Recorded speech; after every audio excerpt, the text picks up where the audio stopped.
नमस्कार, मैं हूं शिवेंद्र। आप देख रहे हैं 10 सीजी खबर। त्योहारों का समय खत्म हुआ, दिवाली खत्म हुई, छठ खत्म हुई और 15 तारीख से शुरू होने वाली है धान खरीदी। और धान खरीदी से पहले एक बार फिर से सोसाइटी के सारे कर्मचारी हड़ताल पे जा रहे हैं। तो लास्ट टाइम भी ठीक खरीदी से पहले ही हड़ताल शुरू हुई थी, उस समय 3 मांगे थी, पर इस बार 4 मांगे हैं। इस बार कंप्यूटर ऑपरेटर्स को भी ध्यान रखा जा रहा है, उनको भी जोड़ा जा रहा है। आइए इन्हीं से बात करते हैं, जानते हैं कि क्या क्या वो मांगे हैं, क्या क्या वो बातें हैं जिनको लेकर ये सोसाइटी कर्मचारी हड़ताल पर जा रहे हैं। भैया, 15 तारीख से खरीदी शुरू होने वाली है, उसके पहले आप लोगों की हड़ताल, क्या क्या है मांगे? हमारी 4 सूत्री मांग है। पहला है वेतन अनुदान 3-3 लाख रुपया एमपी के माफिक छत्तीसगढ़ में 3-3 लाख रुपया मिले हर समिति को, जिससे कि सारे कर्मचारियों को वेतन अच्छे से मिल सके। दूसरा मांग है, हमको पिछले 2 साल से धान में सुखद नहीं मिल रहा है, धान में सुखद दिया जाए और इस साल भी धान में सुखद लागू किया जाए।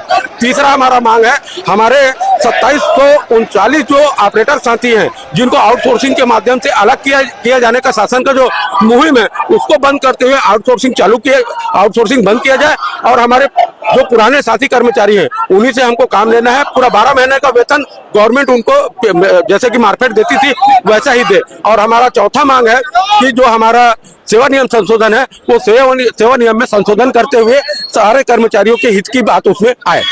तो ये 4 विशेष मांगे हैं। हमारे साथ जिले के अध्यक्ष भी हैं। अध्यक्ष जी, 1 साल पहले ठीक इसी समय में आप लोगों ने हड़ताल की थी, पर आप लोगों ने हड़ताल को वापस ले लिया था। इस बार भी आंदोलन कर रहे हैं, हड़ताल कर रहे हैं, अब क्या? हमने इसलिए हड़ताल वापस लिया गया था कि शासन द्वारा लिखित में हमें आश्वस्त किया गया, लिखित में आदेश पारित किया गया था कि हम 28 फरवरी तक जो भी धान खरीदी होगी उसमें उसके बाद के जो भी धान शेष बचेगा उसमें सुखद प्रावधान करेंगे। अपने ही आदेश का पालन सरकार खुद नहीं कर रही है, उस आदेश का हवाला देती है तो उसको खारिज कर दिया बोलते हैं।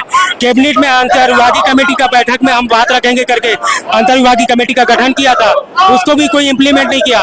इसलिए मजबूरन हम हड़ताल में नहीं बैठे। सरकार हमसे हड़ताल करवाना चाहती है ताकि किसानों का धान खरीदी प्रभावित हो, किसानों का धान खरीदी मत हो, किसानों का धान खरीदी कम से कम को सरकार यही चाहती है, इसलिए हम लोग हड़ताल में बैठे हैं।